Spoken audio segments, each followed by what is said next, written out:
when we dance and we move in ecstatic flow, we're not digging. We're not trying to go into a story. That's not what we're doing. What we are trying to do is observe the physiological sensations. Where are they? Where are you holding tension? Where are you storing stuff? What does that feel like to you, etc., etc.? And then we move it without going into an egoic response, without going into, oh, this must be because of this. And what I say to people in my class, I'm like, if a memory comes up for you and you know what this is, cool, that's great. But we don't need to sit there and talk about it. We can just move it. And this is where obviously traditional therapy, talking therapy, as amazing and important as that side of things is, because there's so many people that they need to feel heard and they need to feel seen. So if they can find a therapist that is going to enable them to have that in their life, for some people this will be the first time ever, then amazing. But what it doesn't do is that it doesn't shift you out of the physiological response. It doesn't release. Hello, welcome to the channel. Really appreciate your time. Please hit that subscribe button. A tremendous amount of people do not subscribe but listen and watch. It takes one click and it really helps me grow the channel and put more well-produced content on YouTube. So I would appreciate that very much. So I've got Emma Marshall on the podcast today. Now, I had the pleasure to sit down with her again. Our first podcast, I'll put a link to that here, was all about her health journey, her conflict with the Western medical system, and the things that it really doesn't do so well, disregarding, other modalities and teaching. It does sometimes have a very one-track approach. So we dive into all of that, holistic health, ancestral wisdom, and how Emma was, bedbound and couldn't walk for 3 weeks. She wasn't able to walk, which makes this all the more powerful. Her journey is one that I feel everyone could find some value from. But today's conversation is all about why movement is medicine. Now, it's beautiful how she's created this practice, and it's really bringing in somatic teachings, informed trauma, and other modalities that really have carved out this amazing, empowering practice to really get people back in tune with themselves. Emma really believes that a lot of our stresses, anxieties, and our dysregulation really come down to our body holding on to these things. Using movement and music, we can heal the body in profound and empowering ways. So I hope you enjoy the podcast. It really is one of my favorites. So yeah, I hope you find it valuable too. Please share with someone, anyone who pops into your head whilst you listen. That will be very helpful to me. And as I said, please subscribe, enjoy the podcast. Thanks very much. And let us know in the comments below what you found most valuable or any questions that you have for me or Emma. Thank you. Enjoy.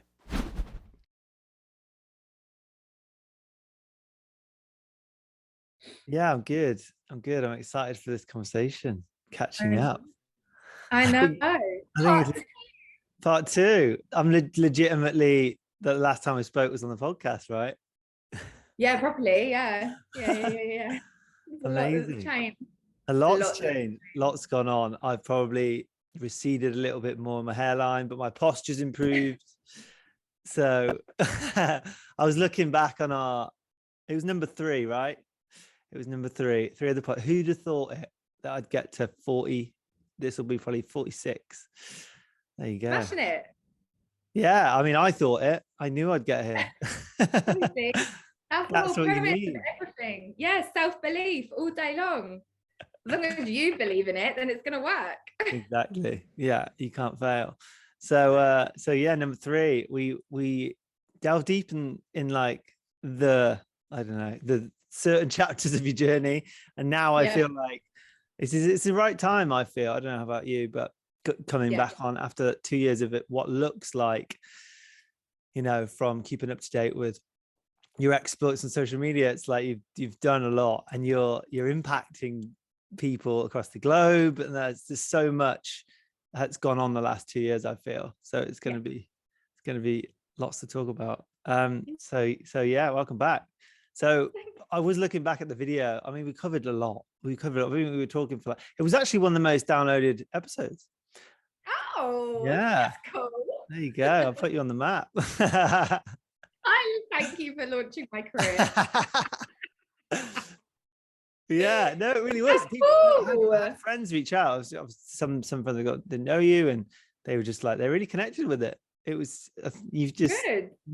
there's a reason why yeah, you're doing what you're doing, and people are benefiting from it because you deliver things in such a useful way for people, and in your integrity and honest, and just very raw and real and down to earth, which is really important, isn't it, for relatability, Yeah. for approachability, all of it. And Even. you do that really well, for sure. So yeah, I was looking back on the video. I mean, what did we discussed kind of like the teachings that you were delving into of like Eastern wisdom, and how to really, I'd probably define our last podcast is like how to get more in tune with your body. And we talked about obviously your journey with the toxic mold and your health kind of journey, and then what that kind of set you up to do and to want to teach others about. So yeah. And then it's evolved massively since then. It really has, Massively. yeah. So how's it been for you? I mean, obviously you were one of the people actually that really showed up on Instagram and social media in a real vulnerable, but with integrity. And one of the accounts that I'm like, yeah, if anyone was going to like, reach more people and continue to progress in that, it was going to be you. And it's, there's some accounts I'm like, how are they here, or what have they done to get there? But you're like, I'm rooting for you, because your message is so pure. So yeah, how's it been for you, kind of going through that period of like showing up online and then reaching more people, and like, how's it all? Well, yeah, it's like, it's so, do you know what, it's so interesting you've actually asked me this question, because literally yesterday I got into this like really anxious state of like, oh my God, I feel like a lot of pressure. And I haven't actually, I haven't even looked at that, because I've just been on this like, everything's in alignment and everything's going really well, and the work is really working for people, and that's what matters more than, it's not about me. It's nothing to do with the self. This is the wider collective. I used this analogy recently where it's like, if the village is burning down, then who in the tribe are you? What is your skill set? What can you offer people? And that's sort of how I see all of this work, really, is like, I know my skill set, I know what I'm good at, I know what I know, and I can deliver it in a way that's accessible to people, rather than them being really confused a lot of the time or having to pay stupid money. So but yesterday, I had this like wave of just like, oh, it's a lot of pressure.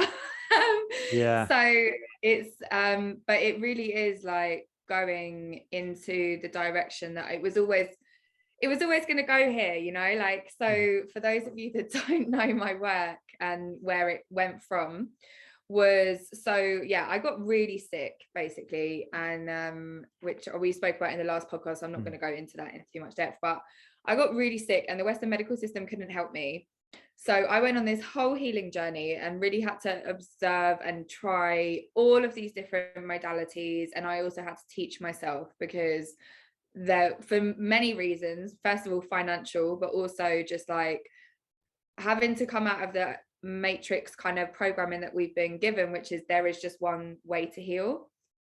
And I came out of that and went down this whole different route and just started to learn all of this stuff about the mind and the body and the connections and ancient medicine systems like Chinese medicine, Ayurveda, looking at like herbalism. I studied herbalism, I studied nutrition, I was like doing naturopathy for a while. Like there are so many different things that I studied, and then, but it was still quite like external focused. It was still like, okay, cool, like let's go and use this herb to do XYZ.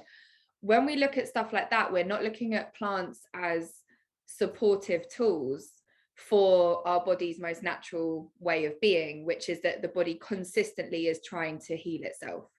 When you're in that belief system, you look at herbs as an example, as a supportive mechanism to allow that alignment to come in. Or maybe, for example, a really good example of this is like liver herbs.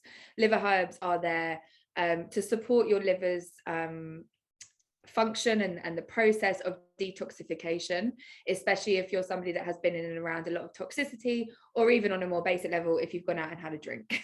Like, that's the most basic one. So basically, where I sort of started to come into the more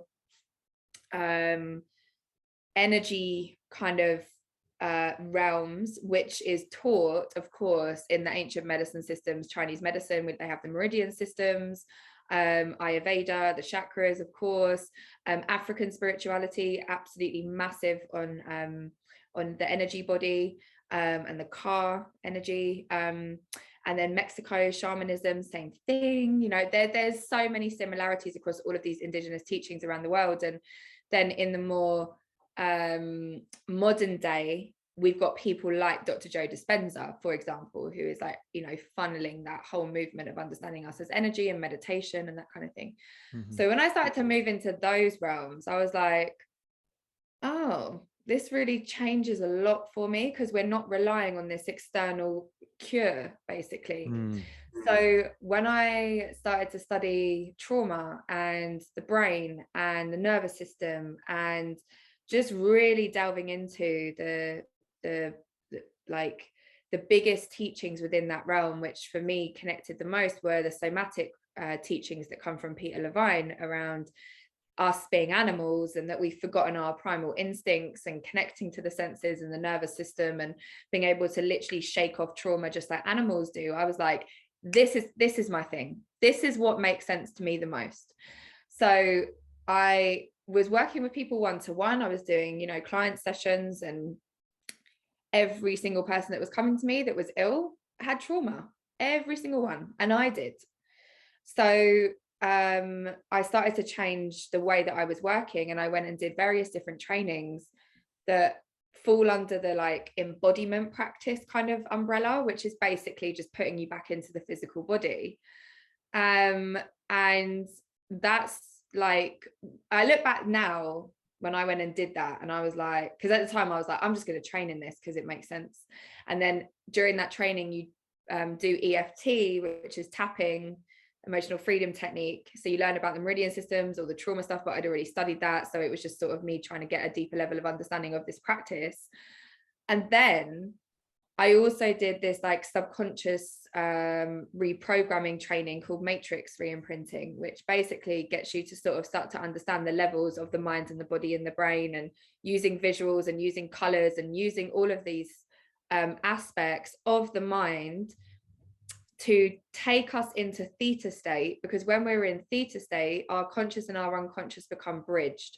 So that's also the state that we're in when we wake up in the morning, and just before we go to sleep, or when we're in meditation. Those are the 3 times that we go naturally into theta state. Now, children are always in theta from the ages of 0 through to like 7, 8 years old. Theta is like their natural state of being. So they're constantly absorbing everything around them into their realities. Now, when we start to put that into our application of our lives, how many people have sat there and had things happen to them as a child, and it's never been dealt with, and it's just been brushed under the carpet, and then suddenly you are stuck in that experience because you've absorbed it on such a deep level. And this is what we call, of course, inner child work, which, you know, that branches out into psychotherapy, that branches out into many different aspects of mental health. Of course, if you're looking at it from the perspective that I'm looking at it from, it's about understanding that if something has happened to you as a child, and it doesn't have to be the, you know, the wars and the big things that we associate trauma with. These can be smaller incidents, like, for example, getting lost in a supermarket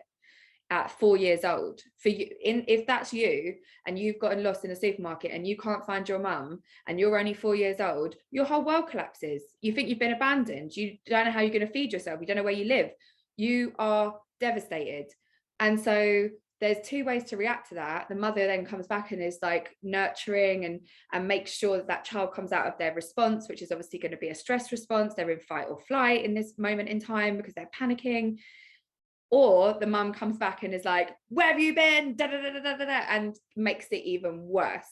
So when we have these incidents and they're all really small and they build up over time, we're holding onto so much in the physical body that when a really big incident happens that leaves us in a space of like, okay, I feel like I'm going to die, your body can't cope with it. It's that simple. There's been too much of a build-up, and there's been too much of a physiological impact where your nervous system hasn't discharged stresses that have been activated from a very young age.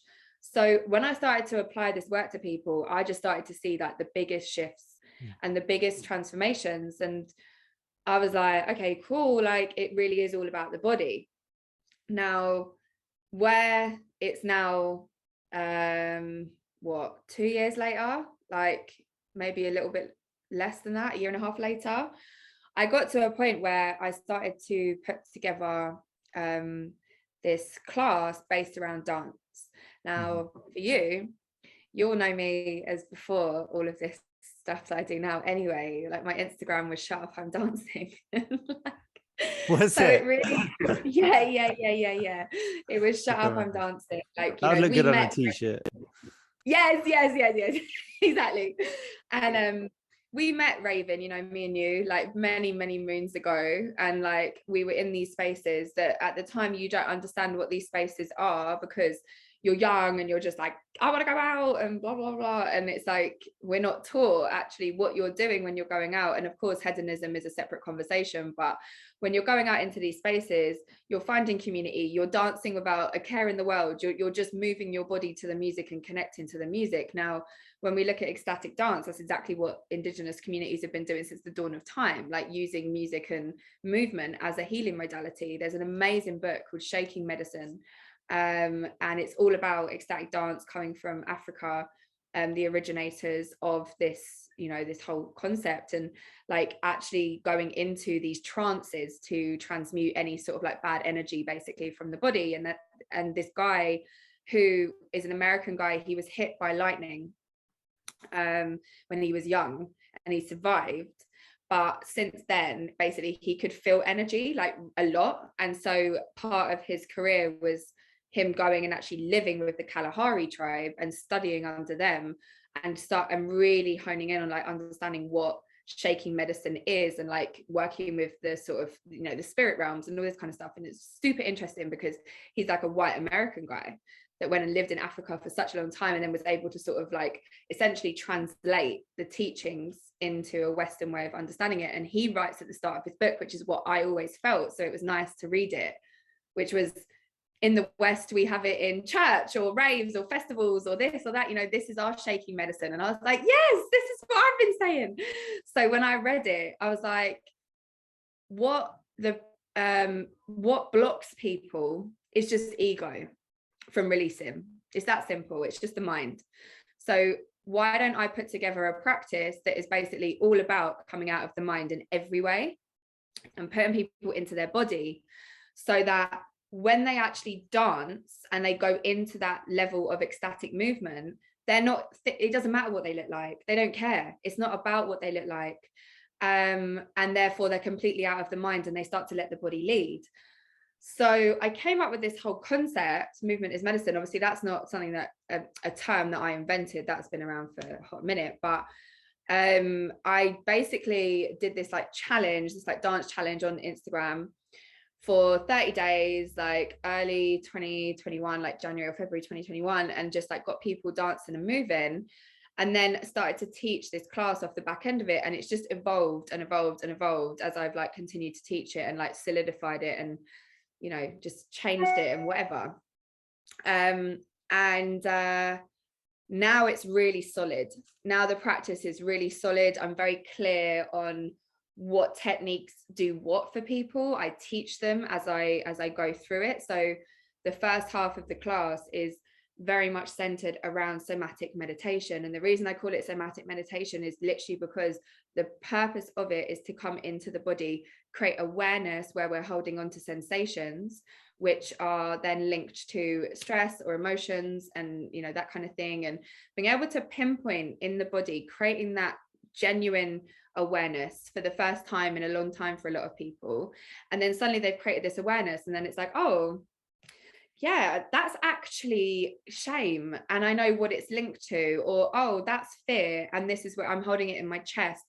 And as we start to like go through, we do it from root to crown. Like I use acupressure points and massage and lymph drainage and tap EFT, I use tapping. I also do hip opening like you would in yoga, with the psoas muscle, working really closely with the psoas muscle because it's so directly linked to our nervous system in relation to the vagus nerve, because the vagal, vagal theory, vagal toning is the thing that really changed my life, like really starting to understand that level of nervous system information and trauma and stress and the effect on the vagal tone and how to tone up your vagus nerve again. That was the stuff that brought me back to life. So I was just like, all right, cool, this needs to be in the class. So I do all of this. I do so many different techniques that are all based around people just tuning in and connecting to their body in the first 30 minutes. So for the first 30 minutes, we don't dance at all, is the thing. It's like, it's all about moving whatever you need to move, but we do it in obviously a guided practice, and everyone can do this in their own home after. I teach it in a way that makes sure that people can feel empowered in this and that they can go and take it away and do it themselves as well. It's not like, oh, I didn't quite understand it. It's like, there's no doing it wrong. You're just sort of touching yourself. it's not that complex. And so then when we sort of stand up and we go into the ecstatic movement, I get people to start literally stand there with their hands and just closing their eyes and starting to just feel what's going on in their hands. And when you stop somebody and they're already connected to their body and they close their eyes and they hold their hands out like this, and you start to ask them to move their hands, you feel the pull, you feel something, whether it's like a magnetic kind of field, or it's a warmth or a tingling. Everyone will feel something. And so even just that moment in your mind, your mind will be like, oh yeah, there's something there, it's energy. Okay, cool, now I can associate my body with energy as well. And so every single time I go into a movement now, I can like feel that energy moving, because you're just, again, creating that awareness in the physical body. So then we go into ecstatic movement, and obviously I explain about ecstatic movement. One thing that has been really key for me in this practice in particular is understanding that I've been in rave world, club culture, all of that for a very, very long time. I don't like many aspects of it. Of course, there's a darkness to it, and there's also a light. Like everything, there's a polarity. But on the flip side as well, I have also been in spaces in regards to ecstatic dance where I've not felt that comfortable to let go and let loose. And it's been somebody there that's been making me feel uncomfortable for whatever reason, or I don't know, and energy's not quite right. It's really paramount to me that people feel safe and grounded before we go into any form of release. And that's what I personally believe is needed in regards to bridging these teachings and bridging the gap between the spiritual and conscious community, and then also those who are like, well, that sort of side of things isn't really working for me anymore, but I can't really go over here yet because I'm not ready to go over here yet. So I'm sort of in the middle, not even necessarily in the middle. What I'm trying to do is bridge that gap so that people start to come into this level of consciousness and understanding of what these teachings are, what they look like, but most importantly, that they feel comfortable and safe enough to like let go. And I know for a fact that if I put half the people, if not more, in my class just into a normal kind of ecstatic dance class, they wouldn't really necessarily want to like get involved as much, because you sort of turn up to those spaces and it's just like, move, do your thing, like tune in. And so they can't do it. They can't just tune in. They can't just drop in because they're so blocked and resistant, and the ego mind is constantly whirring. So that's why I do it slightly differently. Absolutely, my whole thing is based upon ecstatic dance and movement 100%, but it's not an ecstatic and movement dance class. It's very, very different. And that's why I don't personally believe that there's anything like it. So it's going really well. I do it on donation because this is another thing for me. I lived in Mexico for a long time, and I saw the way that community comes together, but I also saw the flip side of Mexico, which is people coming in, healers and all these people classifying themselves as whatever, and then it's like, well, your class is completely inaccessible, so your average person isn't going to be able to afford that. So I don't want to be a part of that. I don't believe in it. I believe in been able to have the privilege to have gone and learn a lot from these teachings, and had the space during my journey at all times. You know, I've been hustling, I've been working, I've been doing my thing, but I've always like had sort of my head screwed on in relation to, there's going to come a point where like I am going to take this back into my community. That's why I've gone on this whole journey in the first place, is so I can deliver these teachings and these messages and bridge the gap. And like you said earlier, like I know that one of my qualities is being able to deliver it in a way that people understand. So that's why I'm going to continue to do it in this way, making it as inclusive as possible, because there's so many people that don't have the option to just get on a flight and go to Bali or Costa Rica or Mexico and go and live in a jungle situation and go with the goddess movement and all this stuff. And it's like, I respect it, I get it, I understand that, but my target audience is your average person that's here, that needs support, because the system is not supporting them in that way. And therefore I can be the person that comes through and delivers on that level, where they're not having to be concerned about money. My classes are as little as $5. You know, that if you do that even just like twice a month, that's a tenner. It's not a lot. And then you know, doing more like in-person ones, and just trying to sort of spread this teaching and this message as much as possible, because people, once they get it, they do it and implement it. And I've had messages from people like, it's changed their life, like literally, like people that are seriously ill, like coming out of, you know, the symptoms are disappearing, or they're dealing with heavy trauma, like that is, they come to my class and they deal with it there. I have nurses in my class who are doing it to sort of relieve, you know, their stuff that they've been carrying from work. I have a lot of mums who have gone through maybe a traumatic childbirth, and they need to come back into their physical body because they haven't had that support. They've just given birth and then that's it. And it's like, you know, no, like we need to be able to support new mums in a very, very different way to what we're doing. So there's the range is huge at the moment, and it is focused on women for now, just purely because that is my like demographic. But in the future, what I really want to do is I want to train people, including men, in the practice, and then they can adapt it however they want. But I want to train them in that somatic work that I obviously have created from all these different teachings and just pulled them all together, because that way we can just sort of like start to have other people doing this with their own audiences and their own music tastes and styles and that kind of thing, because it works. It just works. And then I absolutely also am going to be implementing it into working with kids, because you teach kids this stuff and it's just game changing.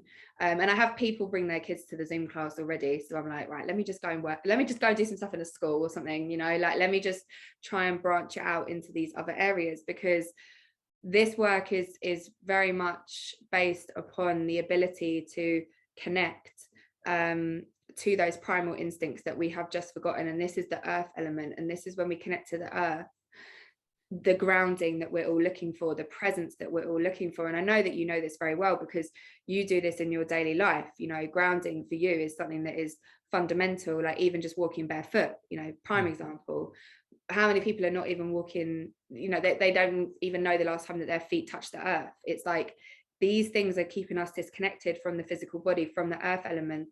So when we come back into the body and we create these sensations, and we work with music in particular that is simulating, I could do a lot of like drum kind of, it doesn't matter what genre, it can be like tribal house through to drum and bass through to garage, like through to medicine music. Like there's so many different genres that I put into my class, but every single one, the similarity is that there is some sort of drum, because the drum is the rhythm of the, you know, our hearts. And when we're connecting to the drum, which is one of the most ancient instruments in the world, we feel it, we actually feel it, and that's the activation that makes us want to move a lot of the time. And so yeah, I'm trying to like, well, behind the scenes we're working on a whole load of stuff at the moment to just sort of like, you know, build this out, build the brand out, get this teaching to more people, putting it into, you know, more places that are not Instagram, you know, putting it into real life, putting it into community, putting it into government. You know, there's so many things that we're doing and conversations that we're having behind the scenes at the moment, because it's like I've done it enough now, I know it works, and actually it's amazing that I can facilitate just through Instagram, but the point of this work and my journey was not to just be on Instagram. Like the point of this journey and this work is to put this into tribe, into community, so that people can really come and learn something that they can actively use in their day-to-day life, that is going to not only improve their mental health but also their physical health. So yeah. Yeah, amazing. I've got one question. The one question above all, how can I help? Because this, I mean, there's so much that I align with and that I feel, and it just resonates deeply. And it's so poignant that we're even having this conversation now, and like, you know, talking about where you've kind of really delved into the journey there of like the external. First of all, it was like this kind of materialist mindset of like, oh, out there, like, Yeah. let's do the healing outside of ourselves. And to go on that journey, you know, makes it mean so much more when you're like, you do, the penny kind of drops and you're like, okay, these are tools. Like the healing is within. And obviously, you know, I had Jeff Brown on the podcast and he talks about this in a very different way, but he just really blatantly calls out the bullshit on so many teachers that just bypass all of this stuff, bypasses the humanness that we are. And you touched upon it at the embodiment. And it feels to me, you know, you can't say what's right for everyone, but for me, it feels like the path I'm going down, the what's making more sense to me, like where does true healing take place? Where does true change take place? Like, you know, where is that? And it's all speaks to everything you've just touched upon. It's within us. It's trapped within the cells. It's re-energizing and relivening the body to then move through things in a grounded way. But it's phenomenal that you've gone on this journey that has, you know, provided with you so many different tools, and you're carving out this unique kind of, you know, disregard what you don't align with and take what's necessary and provide that into that space. It's so organic how it's happened. And it's like you said, it works. You've seen it work. You know it works. You believe in it. And now it's about getting it out there in like in a mindful way. Like I can see this in schools. I can see this in culture, just as the thing we do. Totally. Yeah. And this is what I'm trying to do. I'm trying to change culture. I'm not this is one thing that's really interesting, is that I had this conversation, what was it, yesterday or like, about like being a wellness influencer. First of all, I hate the wellness industry. I can't stand it. Like what my man was saying about you know, the new age teachings and stuff. The wellness industry is just an industry that has basically taken indigenous teachings and slapped a massive price bracket on it, and you know, offers it back to communities that can't afford it. It's like, what? I'm not in that realm. And even the term influencer, it's like, I'm not trying to influence no one. Like what I'm trying to do is teach. That's it. That's my mission. That's my agenda, is once you teach people the why, because influence is copy me, look at me, copy me. That's ego. That's not coming from a place of purity. That's not coming from a place of embodiment. That is coming from your mind, your air element, which you're connecting to in a way of, what's good for me, not what's good for the wider community. And so essentially, like that term influencer for me is dead, and it doesn't exist in my realm. It's like what I'm doing and what I'm trying to do here really is teach and change the culture that we're seeing this stuff from, so that people start to feel empowered again. Because that was the clearest thing personally for me, you know, on my journey, like how many times my power was taken away from me, including the most obvious one, which has not been heard. You know, when you're going back and forth to a doctor and you're saying, I'm really ill, there's something wrong, and they go, no, you're fine, and then you nearly drop dead. You know, it's like, oh, well, I was right. And there's been no acknowledgement and there's been no accountability.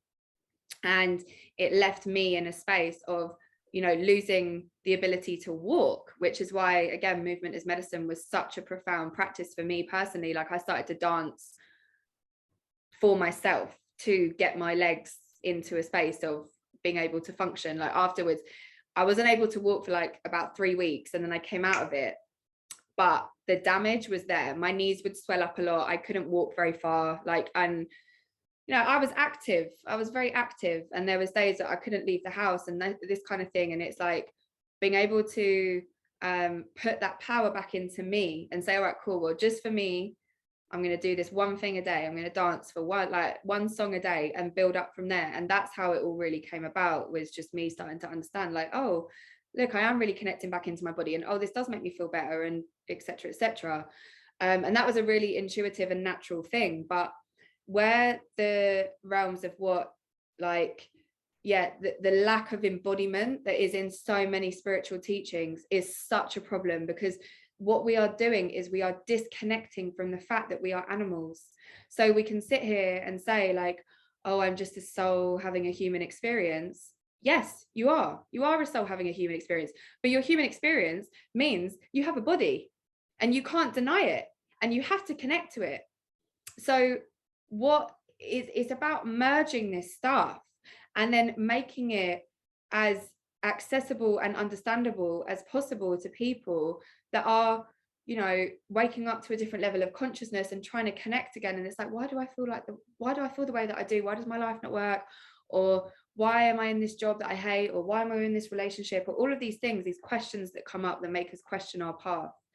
And then the real just baseline of all of it is connection. It's connection that's lost to self, because we're not connected to our bodies, because stuff has blocked our ability to do that, because it's too painful, because we don't have the tools to be able to move through certain things, because we're not taught it.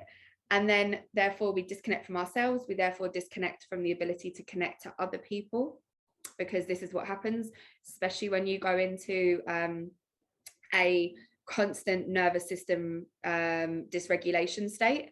One of the actual things there is that you lose the ability to connect to people.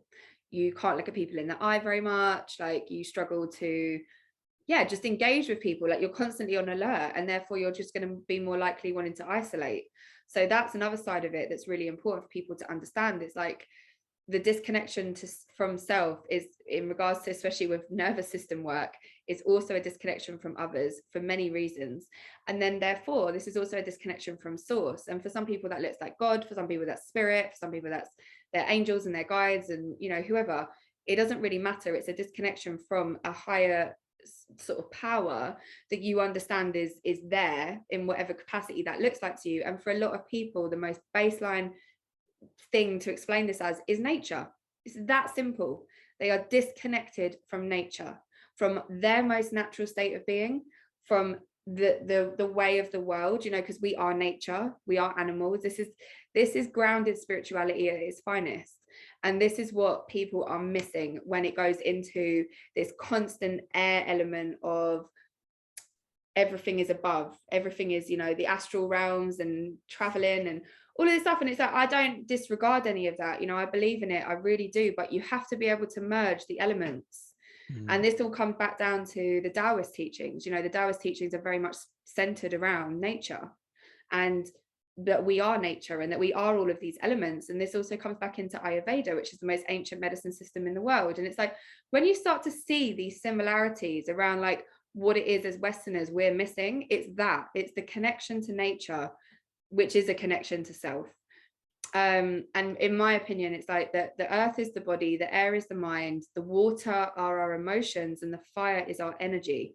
And so when we start to merge all of these different elements at different times, because we're all of them at all times, but sometimes your energy is going to need attending to a little bit more, because you've got all of this anxiety, for example, and it's like, oh, where does that need to go? Or you are not dealing with an emotion properly, so actually get in the bath and have a cry. There you go, you're in the water element. Or you're not connected to the body, so go put your feet on the floor, go put your feet on the ground, sit by a tree. Or if you're not feeling like you're connecting to the air element, the mind properly, that's when you meditate. That's when you sit and you do these practices that allow you to connect into that space of silence. And it's like breaking it down to people like that, it just gives it a much more humanistic approach to this work that so many people are teaching now. And like you, I go on, on the internet, on Instagram, and I'm just like, Oh God, because there's so much of this work that people take as gospel. This is the other side of it. You know, oh, here's the truth. No, it's not gospel. That's your perspective. That's your opinion. You know, and if it works for you and it works for other people, amazing, amazing. But what we have to start coming into the understanding of is that there is no cure, there is no this is the answer, this is the, you know, this is it doesn't exist. It's an accumulation of so many different aspects and building blocks that we have to put into our lifestyle that are going to consistently benefit us in so many different ways. And when we see those positive changes, oh, this is working for me, oh, my mental health is better, oh, I don't really have anxiety anymore, oh, when I take this herb it really does help with this symptom, or whatever it is. You know, there's so many different things that we can see tangible benefits to, but consistency is key. And again, that brings it back into humanness, because you have people that will be consistently looking outside of themselves. Oh, I need a reading, oh, I need to go get this Reiki done, I need to go get this healing done, I need to go, as I said, to, like, you know, everything outside. And actually, yes, there's times of outsourcing. I personally believe like body work is a really good example of when we need to outsource. Body work is a really important way of, you know, release, and there's only so much of that we can do on ourselves. And by body work we're looking at chiropractic or like massage or reflexology, like those kind of things that are really dealing with like physical touch. But there's also times where it's like, no, I don't need to outsource, no, I don't need this session, actually I need to just sit with myself and go inwards and find out my clarity for me. And that's what a lot of people, they don't know how to do that, because they're disconnected from their body. So their mind is, it's almost like it's a dangerous place. And this is where we start to come into the aspect of understanding it from an elemental perspective, of bridging this gap and putting it all in together. And that's what, like, that's where I teach from, because that's how it should, in my opinion, it works the best for people. Yeah, I don't feel that you're going to operate from that center of change, of healing, without looking back, without looking at, okay, what experience have I had that I'm carrying now? And that's what Jeff talks about so abruptly, I guess. It's the power of then, and like what has happened. And I've just recently wrote Dr. Robert Glover's No More Mr. Nice Guy, and it's quite simplistic, and I don't know how many like psychologists would agree. I think that was one of the criticisms of the book, but he talks about these two very simple things. You touched on one earlier, of like, we are ego-centered as children, so the world revolves around us. We rely on other people to meet our needs. Well, not meet them, just have our needs. With survival needs. So there's ego-centered. So everything that, even if we don't get our needs met, we're not fed, we're not hugged, we're not, looked after properly, we will feel that's our fault. That we will just internalize that, because why would it be any other way? And then that coupled with what you spoke about earlier, the abandonment, and everyone has an abandonment wound. I feel that we have to take a look at where we are now in our culture and society, and like, we all know it's toxic at times, it's stressful. I could just list a myriad of reasons. There's so much information out there. It's very disconnecting for a lot of parents raising children. And when you look around and we take a really good lens, we take, looking at parenting styles. Had a lady on called Josie talking all about parenting styles, and it's like healthy parenting, conscious parenting is quite scarce. You don't really see it that much, and that's obviously a big conversation. But I'm just trying to take a reality view of like us as kids, like where were our needs not met? What actually happened? What was the conversation like? What are we carrying now? And I know for one, it's not about like, I guess the shadow side of this is like digging around, trying to find something that proves or is justification for how I feel now. And I think, could you maybe speak to that a bit? Because when I put this to friends, and I'm like, no, it really is all about how we develop, and these these coping mechanisms. We're either in connection or protection as children, and if we're in protection, we'll bring that forward. It could be impacting our day now, like where is fear showing up when it's not really justified. All of these kind of things. And I talked to some friends about it, and then they feel they sometimes feel that they forage around for like previous experiences of like how they were raised, and just to kind of, I guess, warrant not feeling very connected today, and it's not there. Are they looking for something that they perhaps isn't there, but looking hard enough and you'll find something? And then is it, do you know what I mean? How does it sometimes know? And this is what I think the movement side of it, and really just getting your head out of the picture is really good, because you just connect to what comes up and there's no right or wrong, and then you will see some difference. But perhaps speak to that a little bit. Yeah, no, it's a really good point, because this is the thing. Like, I actually had this conversation with a friend of mine the other day. I was like, you don't need to dig right now. You've just done a whole massive clearance. The digging element, you just have a minute. And when we go on to these kinds of journeys where we obviously call it healing, call it self-discovery, call it self-exploration, whatever you want to call it, it's a journey, it's just life. And our eyes get opened up to this kind of thing. It's like it can almost become another coping mechanism. It can almost become another like obsession, where it's just like, oh, back into Pandora's box because it's been opened. And I do believe like there's a necessity at points sometimes for it to, well, in the lesser term of like the shit to hit the fan, because that way it's sort of like, right, I need to really stop and observe and figure out some stuff here. But on a sort of humanistic level, really sort of being that observational and just constantly being in the mind and going back into memories and all of this stuff, it's like, we don't have to do that. We actually don't have to do that. What we have to do is understand the following. So you have a subjective experience, which then creates a physiological response in the body. And then from that physiological response, the ego then creates a behavioral response, which we then attach meaning and emotion to. So it can be positive, and I put that in air quotes because it's just an experience. It's not, it's like we attach the good and the bad. But so say for you, for example, you get a new job. That's going to make and create a really nice physiological response in your body. You're going to feel really good about yourself. And then therefore, I'm accomplished. I am worthy. I am all these things. And then you start to get those like positive belief systems coming out the back end of that. All right, cool. So you go for this job. You hate it. You do not like going to this job. You don't enjoy it. So all of those feelings and those responses start to change. And actually, you're going to start to wake up in the morning. And instead of it being like energy in, I feel really like awake and I'm excited to go to work, and it's that kind of level of excitement, it goes into the opposite. You start to feel anxious. Your body starts to respond in a way that is coming from a space of nervousness or fear, or you're just like shutting down a bit and you're just like, no, I don't really enjoy this.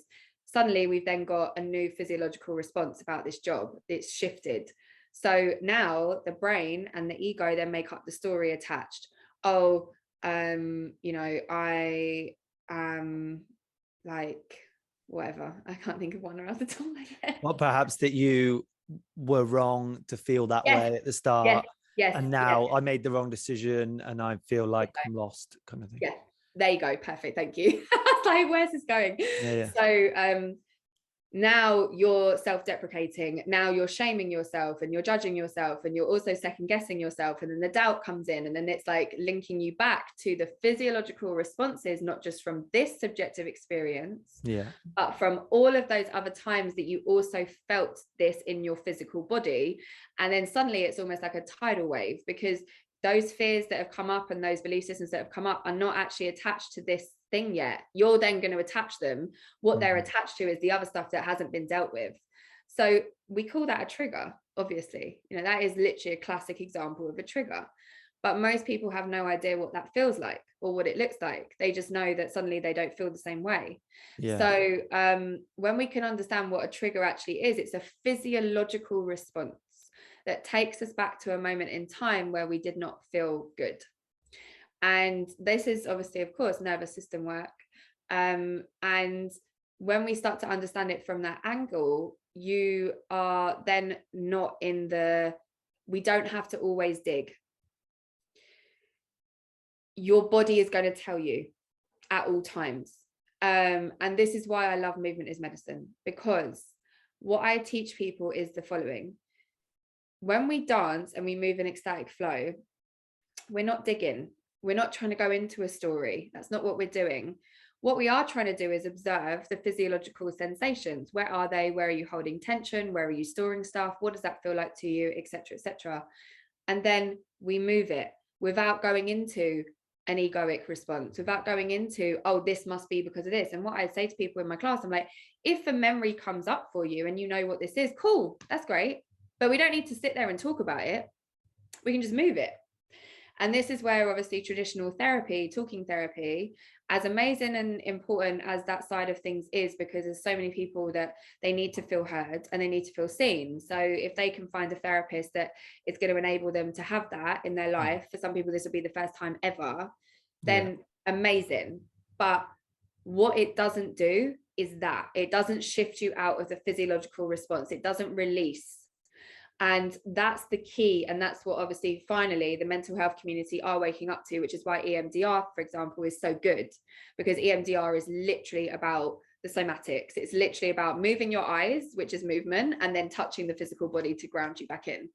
And so when we start to understand that bridge and the connection and why these, you know, these spaces in the past, it's like, oh yeah, let's just sit and observe. Like, it's of course, you know, Jungian or Freudian. Like, we're just going to sit and we're going to observe. You're just basing everyone's life upon a theory. That's it. That's all you're doing. You're not actually helping them to shift or make the changes. I read a really good excerpt the other day from a Jungian text talking all about Kundalini. It was so good. So what it was saying is, there was this man who fell in love with this girl when he was younger, and he went to a dance, and he approached her and she said, oh, I'm already engaged to someone else. And he left and went home and screamed and cried and found himself rolling around on the floor in this like really animalistic way. And the energy that was coming out of him was very, very primal. And anyway, he scared himself, because I'm assuming as well, this is obviously back when Jung was still practicing. So this is a long time ago, where that kind of behavior, you would have basically been like, oh my God, I'm crazy. Like, you know. And so he went to see Jung, and he observed him, and he really just saw it as a really classic example of Kundalini like rising or experiencing. But it scared this man so much to feel that amount of energy and that amount of emotion on a physical level, and the way that he was thrashing about and stuff, he just shut it down. So he shut down all of that experience, and then basically went on to live quite like a mundane life, where before this experience, he was like a musician and he really enjoyed performing. He stopped playing music, and he went on to just have like a relationship that was sort of average in the nicest way possible. It wasn't like, you know, love of life kind of situation. It was just an average partnership. And you know, then worked in an average job, and basically he kept sort of checking in with him every year for 20 years to see if he was ever going to sort of snap basically back into this primal, you know, it was clearly there for this man, and he just shut it down, and he never did. And what I personally find is, like, where this happens to a lot of people is that they get these like huge explosions of emotion, like a tidal wave. And the other thing that I want to mention actually and speak into is ancestral. So if you can't find it in your childhood, maybe it's not yours. Maybe it's not yours. Maybe your cells are holding that from your mum, your dad, your nan, your granddad. You know, there are so many different studies now around epigenetics. Absolutely is engulfed in this, like understanding that our cells literally will change, and our chemicals will change depending on how much trauma one of your, you know, people in your lineage has been through. And so it's like, okay, cool, if all of these people have also shut down their experiencing, then maybe it's me that has to be the person that experiences this energy to release it from our lineage. And this is what Indigenous communities, again, have been working with for a very, very long time. This is ancestral trauma, ancestral healing. And I personally believe, like, in situations like that, and looking at those teachings from Jung, it's like he had the idea and the concept of like allowing that primal urge to happen. But of course, you can't convince somebody. They have to be able to be willing and open enough to be able to go into those experiences in whatever way that looks like. And this is why I think a lot more Westerners are turning to working with plant medicines, because plant medicines are a way of essentially having something to blame it on in terms of like, oh, well, I've drunk this tea, or I've taken these mushrooms, or something happened. I moved that way because of the, I don't know, I was out of my head. It's like, yes. And it's like, you see it on these dark cameras, obviously, just footage of people going through deep work with ayahuasca, and they're just primal. They're just back to that dissolution of the self, and then it's just coming out. That is the thing that makes the difference in that process, and it's what discharges all this kind of unresolved or unhealthy emotion. Yes, and this is the key. We see it with children. If you shut down a child for screaming or acting a certain way, again, speaking to what you just said, they will internalize that, and then they won't feel safe to do what is natural. And then it's so simple within that, they will then feel like they're not going to express. It's not safe to show emotion, and then they'll live their whole life that way. And again, this comes back to that physiological response. It's like, no, like, hug your child and also let them scream it out, but let them know that they're safe, and let them understand what emotion is. And if you just start to like do these tiny little things, your child's existence is going to be very different to our how we were brought up, because these teachings were absolutely not as prevalent in any way, shape or form back when our parents were younger. And that's something to speak into, because people that were more, I guess, inclined to go against the grain of like what was normal were considered nuts or hippies, or like the weird kids in school, all of that kind of stuff. And it's like these narratives, because again of just like stories and programs and everything else that we've been built on, it's like when we come out of that way of thinking, we start to understand, actually, this makes the most sense out of anything. This makes the most sense out of like just life in general. Of course it does. Of course it makes sense. And it's not words, it's not language, it's not something that is not technically a part of you. Your words really aren't you, are they? They're not.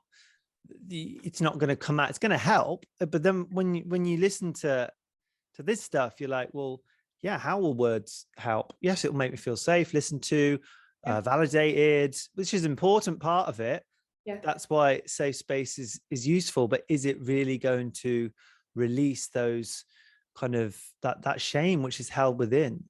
And that's why it's a step-by-step process. It's like why a lot of people that I don't do one-to-ones anymore, because I'm just solely focusing on movement is medicine and building it out in the way that I want to build it out. But I've been doing one-to-ones for the last few years, and like that was always a common theme with people. They would come to me after they'd been in therapy for a long time, and the reason that they were in therapy for such a long time was because that then became a crutch, where it was like, well, I know that I'm still like not over this thing, or this stuff is still affecting me, or my body doesn't work, or whatever it is, but at least I'm like showing up to therapy, I'm doing something productive.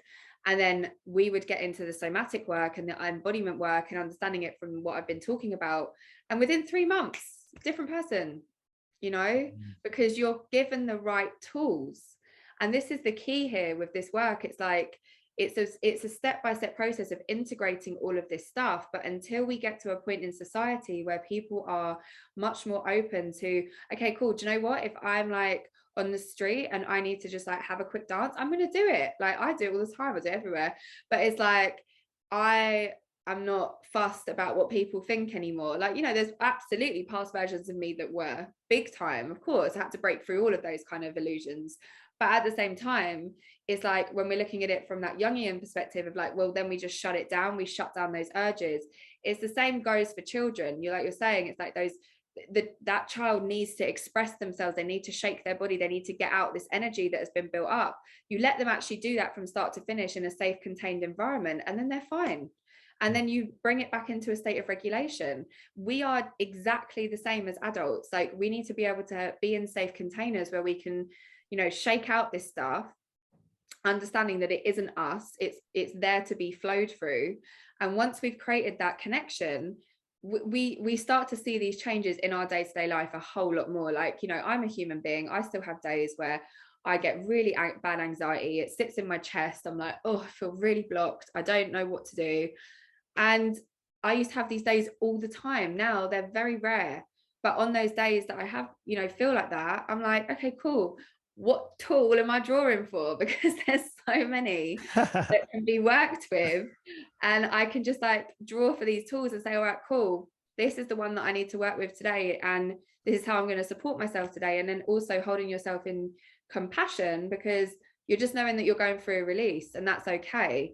Whereas what most people do in that whole concept of theory basing everything is like, no, I just can't feel anything, because the one time that I did try and feel something, it was too much, or I felt like I was too much, or whatever it is. And this is why, you know, having that space for people to just literally move their bodies in that regard. So the safe space is vital. And you spoke about it earlier, and you said you talked about the kind of the reactivation of certain things. How do you navigate that in person at the workshops, or you know, just so obviously, you know, the biggest thing is whatever comes out, people, it's like let it go, let it flow. That's like, you know, if you want to sit down, but you know, let it out and don't suppress anything. So how did you, what kind of advice do you give to people to when they notice something reactivating in them, and is all they want to do is just like stop it? Yeah, of course. So in the live workshop is longer, it's 2 hours. So the one that I do on Zoom is an hour, and we guide through the practice, and I do check-ins and that kind of thing. And I'm constantly like affirming people that they're grounding into their body and that they are safe, etc., because that's where the words are helpful. You know, you're affirming these things whilst people are touching their bodies, etc.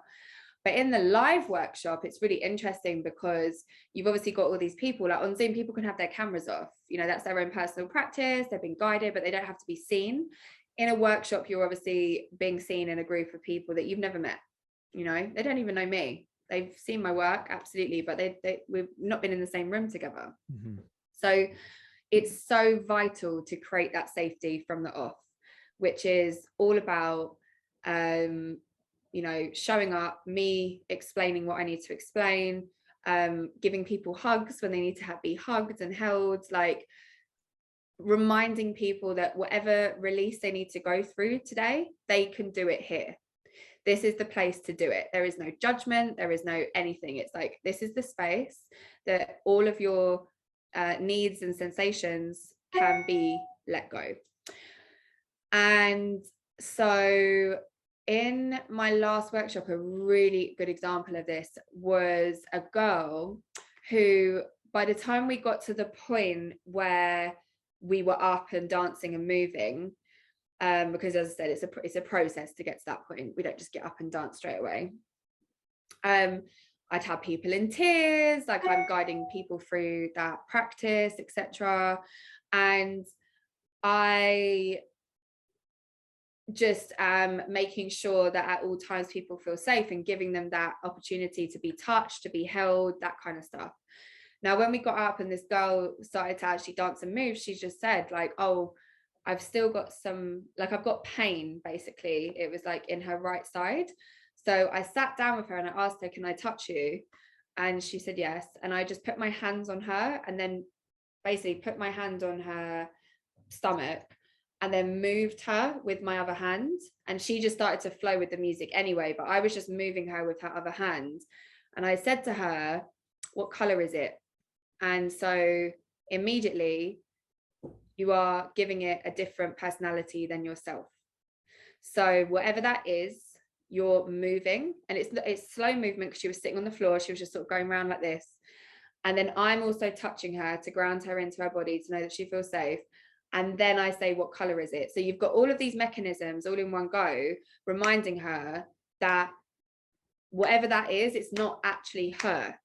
So it went within 2 minutes, if that, a minute maybe, of just that movement. And I, doing breathing techniques and all that kind of stuff. It's like the breath work element is also super important, because that's also movement. You're moving with your breath. This is what the animals do when they go into that immobility to wake themselves back up.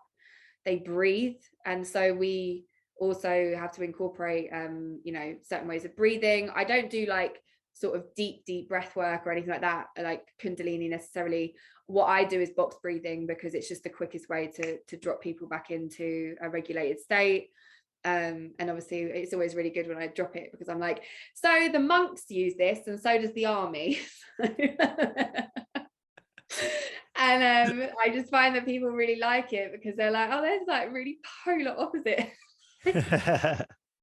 But they clearly understand that it works, and it's all about that coming into that space of regulation.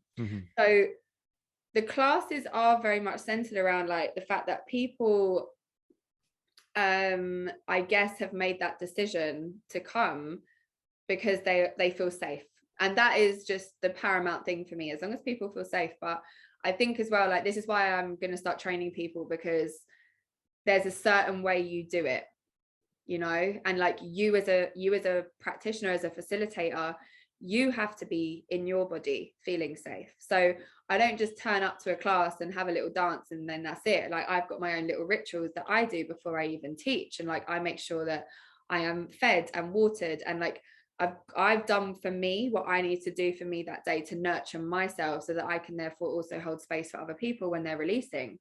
And in my Zoom classes, for example, the people that do have their cameras on, I will make sure that I like hype them up and shout their names out to give them that kind of level of motivation. I will also do the same thing in my live workshop, like just making sure that I'm checking in with every single individual person, like as we're dancing, like watching people's body language, watching people's faces, like seeing who's crying and releasing and who needs a minute and who needs their hand held.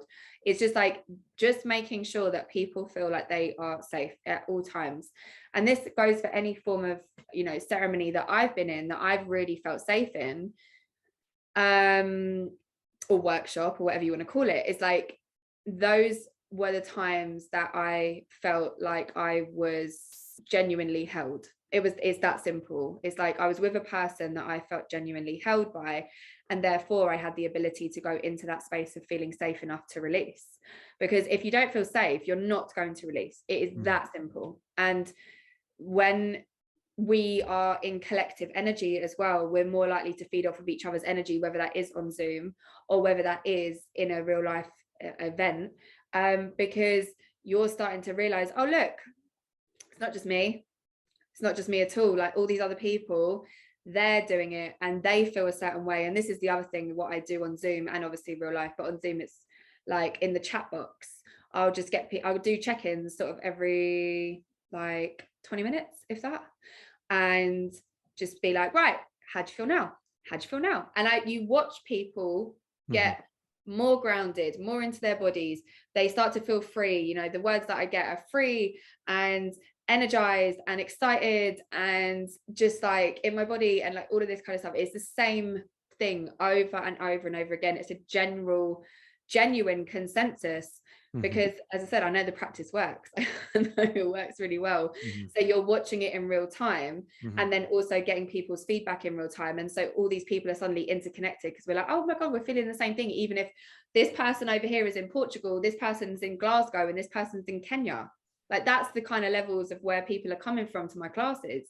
It's like they're all over the world, and we're all having this same experience at one time, and feeling the same kind of release and sensations at one time. And I think that's amazing.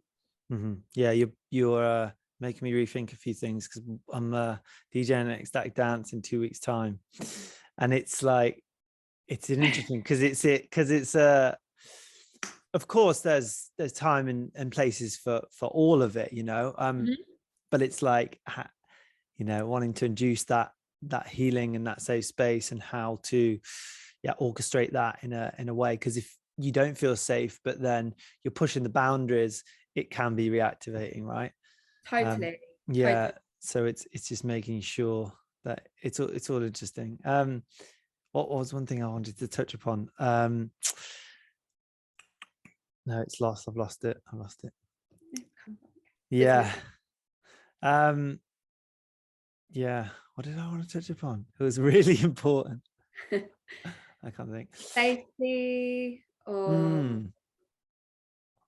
I don't know. It'll come back to me. Yeah. So yeah, I mean, so perhaps could you give some advice for somebody who wants to just practice this stuff at home? Obviously, attend your next class would be ideal, and when that is and stuff. Yeah. So I teach on Zoom. Oh, I remember. Sorry, I remember. So I got some coaching from Jeff Brown. Not Jeff Brown, that's a lie. Jeff Shub. Jeff Shub, who's the Urban Barefoot. I've spoken about this a few times on the podcast. And he was doing embodiment work. He calls himself an embodiment coach. And he would, it's kind of a confession really, because I was unable to go there with like my voice activation, my anger, my my frustration, and he was providing this space where I would just let it all out, and we'd do these things, what color is it, and what would hold me back from that would be, I'm trying to tell him the right answer, I don't know what it is. Well, sometimes it doesn't, we bring our own stories to it, right and wrong. Sometimes often prevents us from stepping into the unknown, or just being. So I had some coaching from him, but it was like, I just never felt safe. I had to go away in my van, to sit in a car park in my camper van, to be able to express and just scream and have that space where I didn't think anyone was going to hear me. My landlord upstairs, like people, neighbors, there's these kind of, and that's on me really. Sure, I could message these people and say, this is what's happening for the next hour, I'm going to be screaming, don't worry, it's all good. And you can provide that environment for yourself.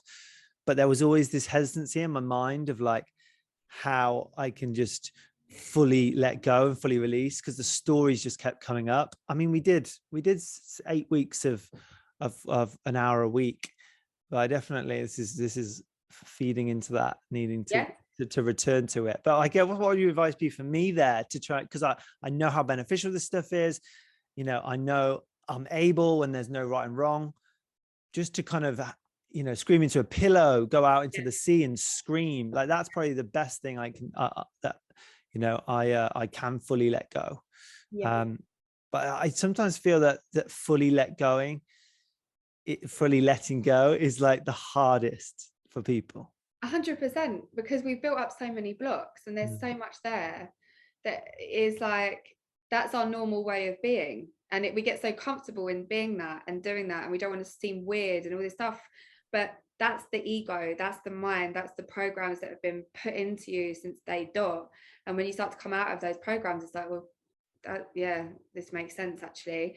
So I actually use this example. Like, I was dealing with a lot of anger. Like, anger for me has been an emotion that I needed to befriend and understand, and how to work with that anger. And I really, over like sort of first 6 months of 2021, that was my theme, and I really solidified it. I did well. But one of the things that I was doing as I was processing this anger, and I was living in Mexico, was there was this road, and it was literally the last road out of town, and it was really wide. There was like not really anyone that usually used to drive down it, and I would literally just go and pelt it down this road on my moped and scream and just say everything that I needed to say out loud, like cussing and doing whatever, just anything. I was screaming at the top of my lungs. And it was interesting, my throat just went. And the other thing that I would do is go into water, scream in water, so the sea or a swimming pool, just to start to activate that throat. Now this is really interesting, you'll like this. So I had a healing session, and this is what I mean about outsourcing. These two healers were incredible. They're probably the two most amazing healers that I've had the pleasure of working with. The woman was from Indonesia, and she came from a very beautiful lineage of Muslim healers that use body work and also just intuitive kind of touch and all this kind of stuff. And then he was Brazilian. He was from Brazil, and he was a master in the plant medicine rapé, and they did breath work and they did all these things. They were a couple, and I had a private session with them. And before we started, he said to me, if you need to scream, you just scream. And I was like thinking, what are they going to do? I was like, okay, this may hurt. That's basically saying this may hurt. Yeah, basically, yeah. And but I was like, okay. And I'm so open, like I really am. I'm like the most open. I'm like, yeah, sure, I'll try it. Like I've tried everything else, so I might as well just try this. And so she basically goes along the body and works with the physical body to release in a way that I have never experienced before. It was like torture. It was agony. She went from the feet all the way up to, the face and the head and everything. And she goes one side and then she does the other side. And it's all to do with the masculine and the feminine. And as she's doing, she's like, forgive your mother, forgive your mother, forgive your father, forgive your father. And there's so much going on. And I was screaming, and I didn't realize what this session was going to be. So like you, halfway through the session, I was thinking, oh my God, I'm in an Airbnb. They're going to think I'm being murdered. I was literally like, this is jokes. So then you take the humor out into it and you're like, yeah, this is funny. This is hilarious. Like, look at what's going on, like in this big cosmic experience, this cosmic joke. But then you come back into the pain and the body and you feel the pain in the body. And what I actually started to do, and this was not thought, I wasn't thinking about this at all. I started to chant and actually almost sing. And so the screams stopped being screams and they turned into music, basically. And I'm not a singer. Like that's exactly what's happened to me in the sea. Right. I hum and it just comes out, and it's just like, Yes. Yeah, exactly. So it just is this intuitive, because this is the thing. We are all singers. We are all dancers, all of us. We've just been put into our minds of, oh, you can't sing because of blah, blah, blah. Anyway, I came out, she finished doing what she was doing. And she said, there was a few things that she said, but one of the things she said was, do you know what your spirit animal is? And I said, yeah, I do, but what do you think it is? And she was like, well, yours is really different to a lot of people's, because it's not an animal, it's a mythical creature. And I was like, oh yeah, okay. And she was like, yeah, you're the phoenix. And then I was like, yeah, look, I know. I showed her my way. And then she was like, oh, you already know. And she was like, so this is why you sing. And I said, no, I don't sing. And she said, yeah, you do sing. You were singing. That's your phoenix. You have to let that out. Wow. And I said to her, I was like, oh, well, I don't sing. I was like, but I teach, I talk, I use my voice. And she said, no, you sing. Anyway, I didn't get anything of it. Like, as in, there was so much that went on in this session that I was just like, okay. And then I just started after that activation to, like, in my morning rituals, like if I'm meditating or I'm doing whatever I'm doing, I would put some music on and I just start to hum, and it's slow at first and little bits at first. And then suddenly it started to really evolve. And now, oh my God, I sing. Like, I really sing. Like, I don't sing words. It's these like chants, these like sounds that come out of me, but I can sing. And it's like, I'm scaling like up and down, like I'm doing all sorts. And it really just unlocked something for me, because I broke through the ego, which was, you can't sing. And like when I was at school, I sang in like, ask John, I sang in this like school assembly when we were literally in like year 7. And I think it was like the Friends theme tune or something. And I was like, singing in this class thing or whatever, and these girls afterwards came up and took the piss out of me because I couldn't sing or whatever, and then that's it, you shut down. I was 11, of course I was going to shut down. Like I don't know how to deal with that criticism. So that memory came up for me, and I was like, that's why you stopped singing anything ever. And now it's a real part of my routine. It's a real part, I say routine, it's a real part of my rituals, because every morning it's as we also know, like, you know, chanting, singing, humming, best way to regulate the nervous system. It's another nervous system regulation tool. So actually in my class, in my live workshop, what I do is I play a song, and it's a really simple song. It's like a little repetitive, little rhythmic medicine song, literally in the first like 10 minutes, and I sing, and I'm like, if you want to join in, just like hum or whatever. And you can see people are literally like, I don't want to do it. And I'm not forcing anyone. I'm like, I'm just gonna, you know, get this going. By the end of the class, everyone's singing at the top of their lungs. They're all screaming. They're all doing like you know, like it's a whole expression of vocal, of getting this stuff out. And whatever that looks like, that is also, you know, our, again, just primal urge and instinct that we've forgotten about because we're so scared of what other people might think of us. That's so good to hear you and just visualize that going from school to now. Did you ever think you'd be in front of a class of, you know, screaming and singing?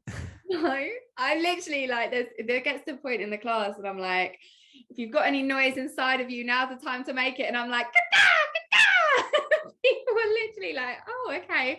And then you've got somebody else going, hoo, hoo, hoo, and like just making whatever noises are coming out of them. And like really just going for it. And like, you know, when we get into that realm of how good it feels to do that, this is the thing, it feels so good to do it.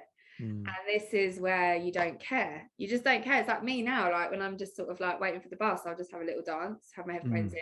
I don't go obviously all out, but I just stand there and I just do my little thing. And sometimes people catch my eye and they smile, and I'm like, see, it's not offending anyone. I'm just doing my thing. It's like, we have to get out of the headspace that this is for anyone else but ourselves. And if it does impact someone else in a nice way, then that's great. But it's not about them. It's about what you need to do. And obviously, this is why for a lot of people, like going to a live class versus Zoom, that's why I do the both. Because on the Zoom, obviously, as I said, some people don't feel confident enough. They don't want to be seen. They don't want to be heard in that way.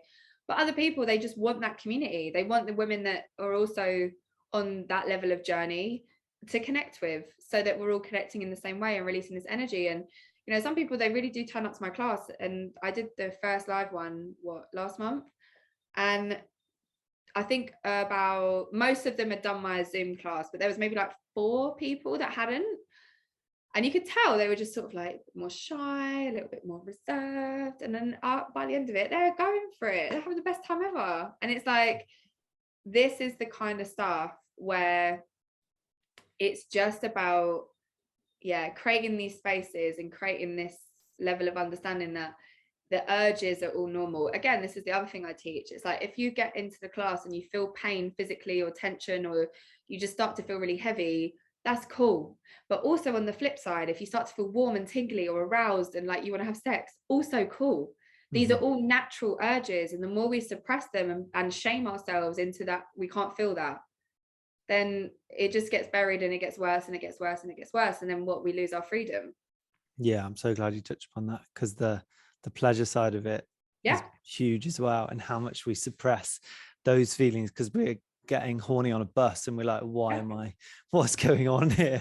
Totally. And then you feel completely inappropriate and everything else. But it's like, again, we're trying to find the logical reason and the logical cause, and the egoic mind is just like, well, this must mean this about us. And it's like, no, your body's just going through a response because you're an animal, and that's what animals do. And actually, when we also utilize that energy, this is the other side of it, is that when we go into those more Taoist teachings, and this is also a lot of the Tantra teachings, you know, like working with that energy instead of suppressing it. So, all right, cool, you're not having sex right now for whatever reason, but you are still getting those urges. Okay, cool, use it, create with it, make sure that you're able to like just sit with it and not let it take over as this, like, I've got to go out and have sex right now. It's like, no, you can actually sit with that energy and use it to create something and use it to birth something. Because in those teachings, the ancient teachings that come from the East across the board,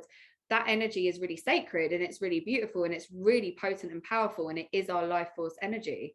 So when we're able to understand like the powers that exist within the body, when we're just tuning into like how we feel, instead of consistently trying to sort of be like, no, I don't want to feel that, or I shouldn't be feeling that because of XYZ reason. Because, you know, we in the West in particular obviously have our, well, not, I say the West, actually this is more spread out, I would say, but we have our belief systems about you know, what is appropriate and what isn't appropriate and all this kind of stuff. And it's just like, well, again, we're giving that power way too much to the external. Like, you know, this is all just about the self and the body and chemicals and all of this kind of stuff, and we just have to learn to normalize it within ourselves.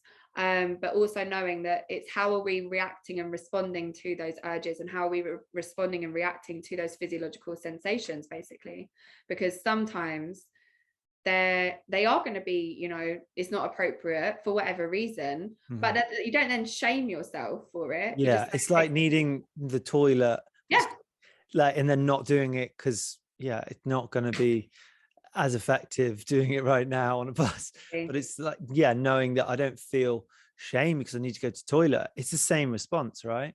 Same response, exactly. It's those primal normal urges, and the more that we shut them down, again, just like everything else, like I find that a lot of women, and obviously this is very applicable to me as well, have shut down their anger. They have no idea how to deal with their anger, because women aren't allowed to be angry, and if we are angry, it's a problem. Whereas men have an ability, it's almost like if two men are fighting in the street, that's a lot more normal or normalized than two women fighting in the street. And if you come across like two women fighting in the street, it's almost like laughable, or, oh look, we can make this a sexual thing, or like whatever. There's so much to this. Whereas two men, it's like they sort of hit each other and do what they need to do, and then it's just like it's done. But women having this, like, the inability to understand where to put their anger and how their body's responding to anger and that kind of thing, I think is so profound. Because even just that penny drop moment for people, like, yeah, you're right, like, I don't know how to deal with my anger, got no idea. And then you actually go into people's bodies and you find out what that is, where it's sitting. It will be pain. They will have pain. It will be physical pain somewhere in their body. For some people that could be a link to their chronic pain, absolutely. For others, you know, it might just be a headache that comes and goes, like that kind of thing. But there's pain absolutely is in relation to anger, 100%. Yeah, amazing. Right, let's wrap it up. It's been a pleasure hearing you and chatting. It's, you know, we could talk forever. We do it once every 2 years, but, you know, hope we can do it more. I'm just, you know, trying to be present, but also I cannot wait till just follow the journey and see how it evolves, and just witness that, because it's unfolding truly how it's meant to be. It's good. Absolutely, yeah. Shut up, I'm dancing, the resurrection. You said on the last podcast, dancing is the answer. Do you remember? Did I? And I was like, oh, I'm going to name the podcast episode that. And you were like, oh, no, it's cringe. Oh, no, it's not. It's true. I take it back. It's all that matters. When I called you out, I was like, it's not that. No, it kind of is. It doesn't. There you go. That's my ego that I've got over, because I really do not believe that. How amazing is that? Yeah. It's been a really. You knew it then. You knew it. I knew it. Yeah, it just wasn't ready to be delivered. Yeah. Because I hadn't done my work. This is the key as well. I had to do my work big time before I was ready to deliver this in the way that I'm delivering it now. So maybe we could end on, where do you feel you get that? It can be motivation, it can be groundedness to, I'm not ready, I need to do this work, I need to spend a bit more time doing this. Like, where do you get that kind of knowing? Do you have like an amazing support group, or like family, like, or is it just inner knowing of like, I need to show up truthful if I'm in that space, you know? Yeah, no, it's all me. It's all me. I'm really blessed, and absolutely I've got an amazing support network around me of people that if I'm having a moment, I can just be like, can I just soundboard? Because I find that really helpful. I go to my therapist for advice in relation to, I will specifically ask her a question and be like, this is what I'm looking for. But there's a lot of, I'm not a fan of unsolicited advice. I really am just like, absolutely no. And so what I really appreciate is people being able to hold space so I can soundboard for myself, because I can just figure it out, like just in me releasing in some way, shape or form. And it's like, oh, there's the clarity. But also, yeah, going inwards, going really silent, you know, just having my own little time and space. So I spend a lot of time on my own. You know, trying to like find that balance between like spending time with friends and talking to people and that kind of thing, and being active on social media, but also having my own space. And also just putting in dates and calendars and I'll do this then, and then wake up in the morning and be like, no, not feeling it, and feeling like you have to show up because of that. You've gone against how you feel. It's and I think I'm getting a lot better at navigating. Like, I mean, you were a prime example. Like, you know, before Christmas I was having a really difficult time, and I said to you, I was like, I can't be on camera, I can't talk about this, I'm not ready, like it's just not the time to do it. And then I actually had this like huge crash because I had to deal with some stuff I hadn't dealt with yet. And the reason is, and it's so interesting how this stuff works, is like, so I essentially got really sick, but that was a whole build up of stuff. And then over the last sort of like 2 years, I dealt with a lot of that stuff and was, you know, doing everything I could think of to sort of clear so much of this. And then I moved to Mexico because I didn't feel like I could complete it while I was still in London, because London was such a, well, there was a lot of stuff happened here to me that was, you know, not great. It's a lot of trauma here. So I left to go and sort of try and really clear as much as possible in a place that I've been going to for years. I have friends there, I felt really comfortable there, etc. Anyway, I came back to London, and I felt it before I came back, but I didn't know what it was. I felt it on my way home. Like I had to sort of go via the US, and there was a whole thing because of restrictions and flying and stuff. And I could feel it. It was bubbling, but I didn't know what it was. And obviously there's the excitement. It's like, I'm coming home, seeing friends and family and blah, blah, blah. So you're sort of bypassing stuff, and then suddenly it all just hit me. And basically I had been in treatment for a year, and then for many reasons I had to just set up a business overnight because of finances and support, and like there was a whole load of reasons why I had to just literally just dive straight into sort of facilitating and working again before I was probably ready to. I mean, I say this, but we're always, you know, when are you not ready and when are you ready and blah blah blah. But I never had the time to just sit and actually process actually being in hospital, losing the ability to walk, but going through severe medical treatment on my own. Like there was a lot that I hadn't actually looked at because I'd had so much. There was so much to my story and my journey. So when I came back to London, it was like, you've got to stop. You've got to look at this now. And it really did hit me like a tidal wave. And that clearance and that purge and going through that, and I literally had, like, for the first time in 2 years, 6 weeks off work, doing nothing except for what I had to do for myself every day. It was like being in ceremony every single day with myself, just like trying to clear this stuff. And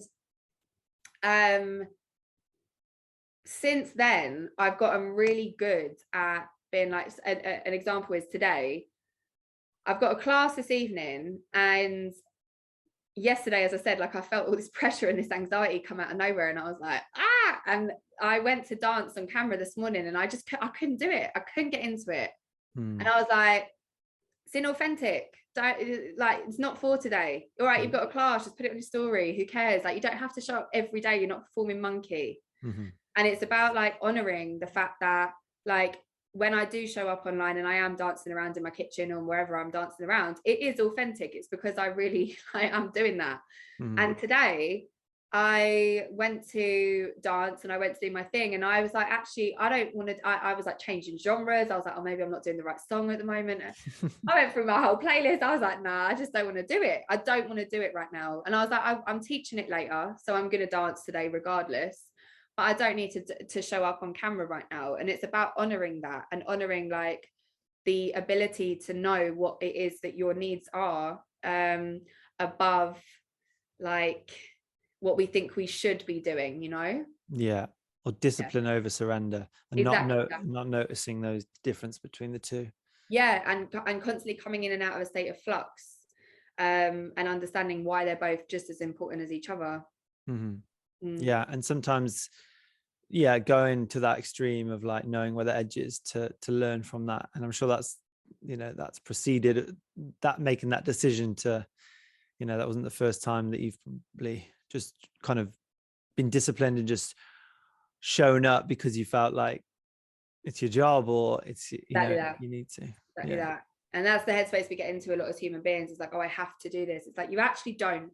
Mm-hmm. You actually don't. Unless there's like a real genuine life or death necessity, you don't. And we have been so deeply conditioned. Yeah. Oh no, I have to show up. Oh, I have to be doing this and that. And it's like, well, then you're gonna knock on tomorrow, and then knock on the day after, etc., because you haven't taken that moment to just sit with what you need to sit with and do what you need to do for yourself.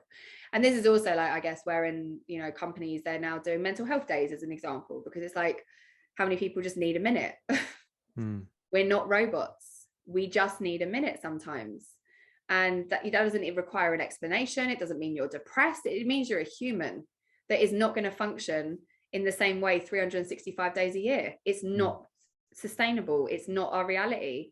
And we've been brought up in a society that has made that a prerequisite, which is like, yeah, you know, you have to show up like this. No, I don't, because it's not true. So actually, I'm not going to. And when we take our power back like that, I think that that's when we become a lot more in line with, like, yeah, our truth. Mm-hmm. Yeah, I feel like in the workplace, it is changing for the better. Like, expect people to show up every day on time, and not how, you know, like that old idea, and that the fear that was probably giving people, constantly driven by that, motivated by that fear of like not, you know, basically losing your job if you weren't on time or something. Okay. I feel like there's a lot more policies in place now that just doesn't give that those companies kind of the right to do that. Yeah, totally. And this is another space that I really want to go into big time, is going into companies and really teaching them about stress and trauma and stress responses and movement and all this stuff. And it's like, I do believe that this can be so easily implemented into work situations, so easily. People just need to understand the why.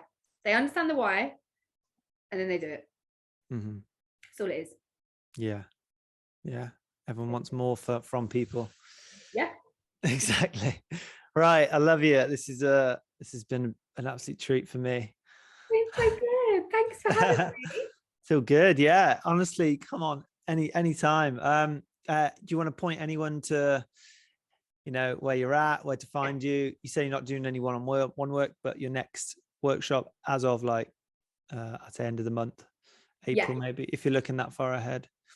So I do Movement is Medicine on Zoom every Wednesday at 7 p.m.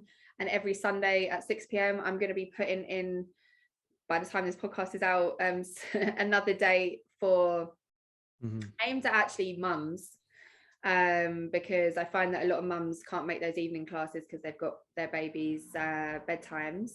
So I'm going to do a Friday morning. I'm not sure what time yet. It'll be 10 or 11 on a Friday. I'm going to do that every 2 weeks. And then in terms of live, I can't say it right now because it's too far ahead. But yeah, I do everything via my Instagram, which is Emma the Alchemist, and also my website, which is movementismedicine.uk. There's all of the information about how I teach, what I teach, like, yeah, what it is, why it is, everything. It's all on there, and that's how you can also book and donate. Yeah, the Zoom classes are always donation based. Pay as little as £5 up to £25, whatever you can afford. And yeah, the live stuff, we're just configuring that at the moment, so changing it up a little bit, but everything will be announced as and when. You're not accepting anything over 25? I mean, yeah, sure. Pay whatever you want. Yeah, there you go. I think it's for those people that can. I remember what you spoke about earlier, that you asked the community, you were like, right, I need your help.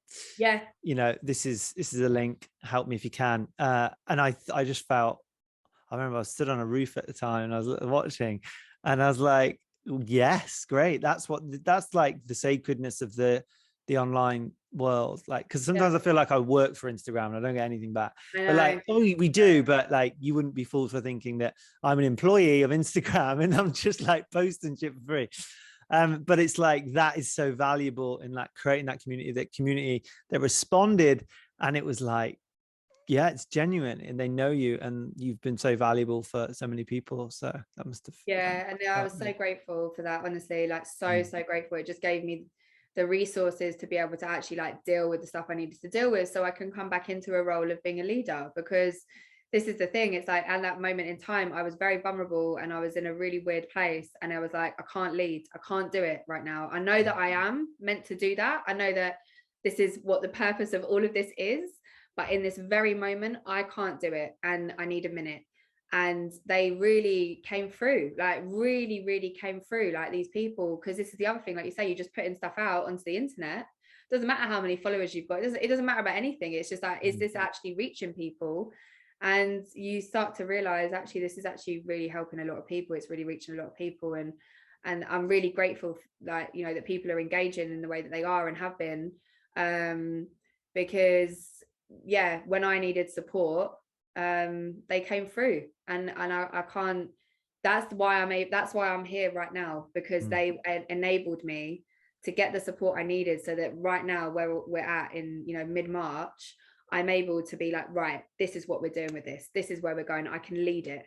And that wouldn't have happened without that support from the community. So yeah, I'm super grateful, man. Thank you for tuning in today. Appreciate your time. Please hit that subscribe button if you found this valuable, if you haven't done so already. A very small majority of people who watch these videos do hit subscribe. So please make sure you're not one of them and do that. It helps grow the channel. Appreciate it. Podcasts are out every week. And yeah, let me know in the comments below what you found most valuable about this podcast, and reach out if you feel called to. Thank you. Enjoy your time. Okay.